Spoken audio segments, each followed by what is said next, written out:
Hello YouTube, what's going on? It's Will Girling here, sports and performance nutritionist, and today we're going to be talking about the really great topic of cramping and if we can stop it. Let's roll that intro.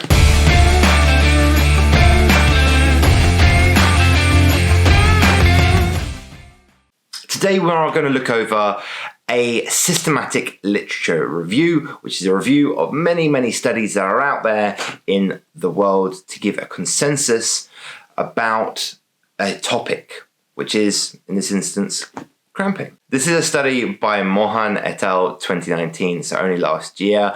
I don't know if I said that right, but the link for it will be down below. It covered so many papers. It covered 379 papers. That's a whole host of information there. And I didn't go over all of them, but I read a bunch of different ones and then obviously read this, which covered a main overriding statement about this topic. Now, many of you, as I said at the beginning, have probably experienced cramping in some way or form. I think it's a really apt subject for us to talk about because there's a lot of talk of what really causes it. And we're going to go over those. So let's lead nicely into the first part where we're going to actually just outline a bunch of these.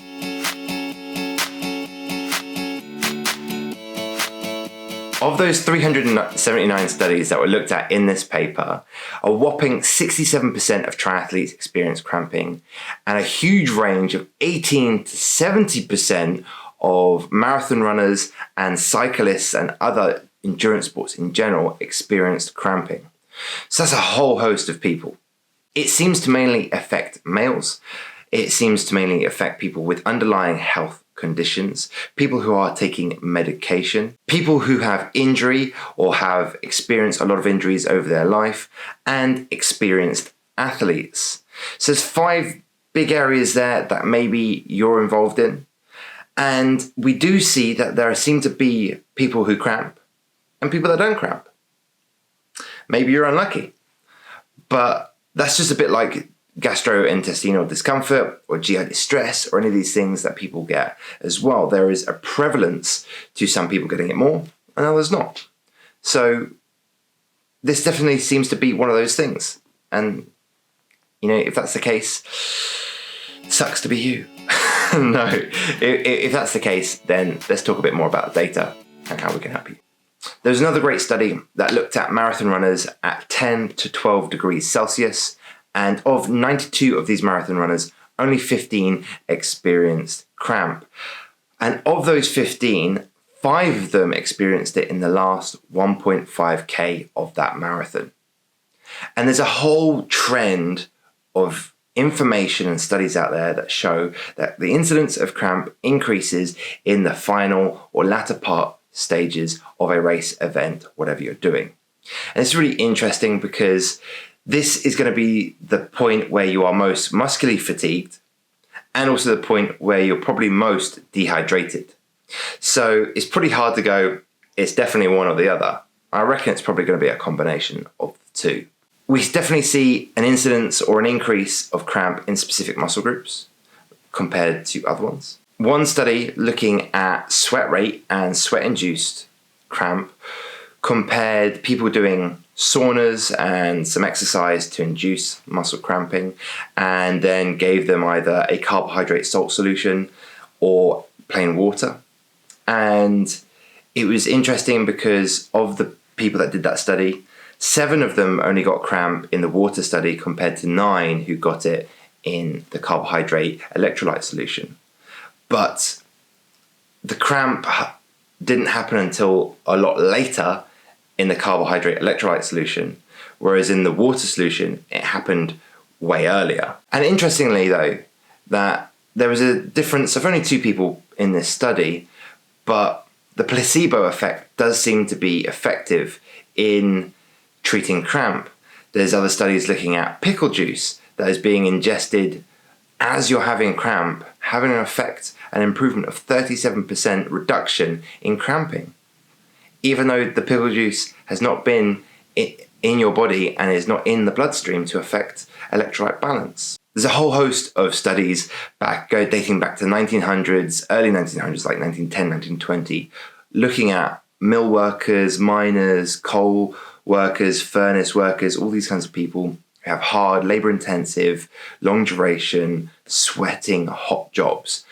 And giving them a saline solution did reduce incidence of muscle cramping by around 30 to 40%, which is huge. But they didn't have a placebo, they didn't have a crossover study, it was only observational and anecdotal based upon what they were saying.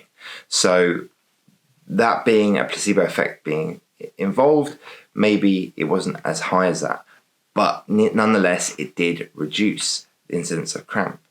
There is a definite prevalence across all studies looking at whether it's muscular or hydration based, that they seem to happen way more in the heat. Funny that.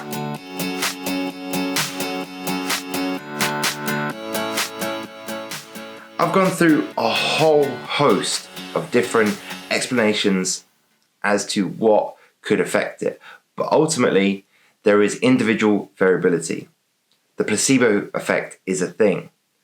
There is evidence to suggest that it could be neuromuscular based upon fatigue happening at the ends of events and workouts or races.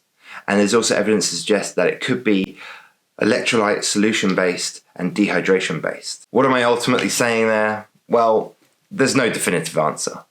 And I think it's important to take into account certain factors, that more people are more prevalent than others. But we can all do something anyway that can help with cramping.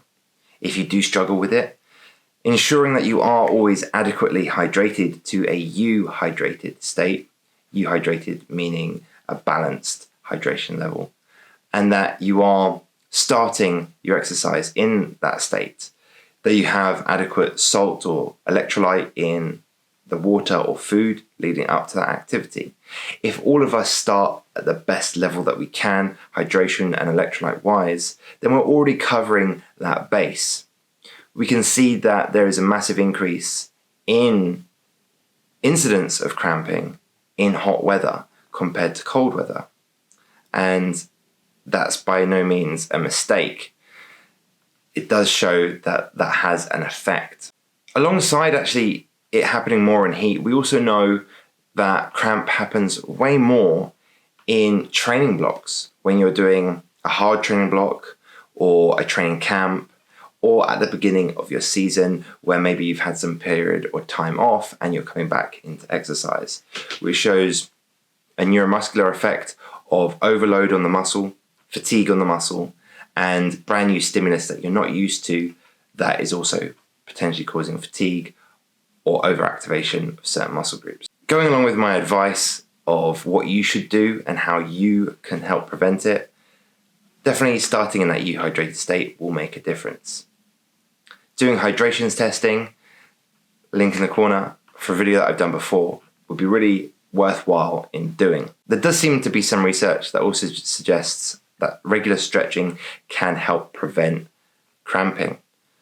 And possibly doing this in general would be worthwhile to help with mobility, especially in activity like cycling, where it is so one-dimensional and that we're in a specific position that shortens certain muscles. I hope you found this video really interesting.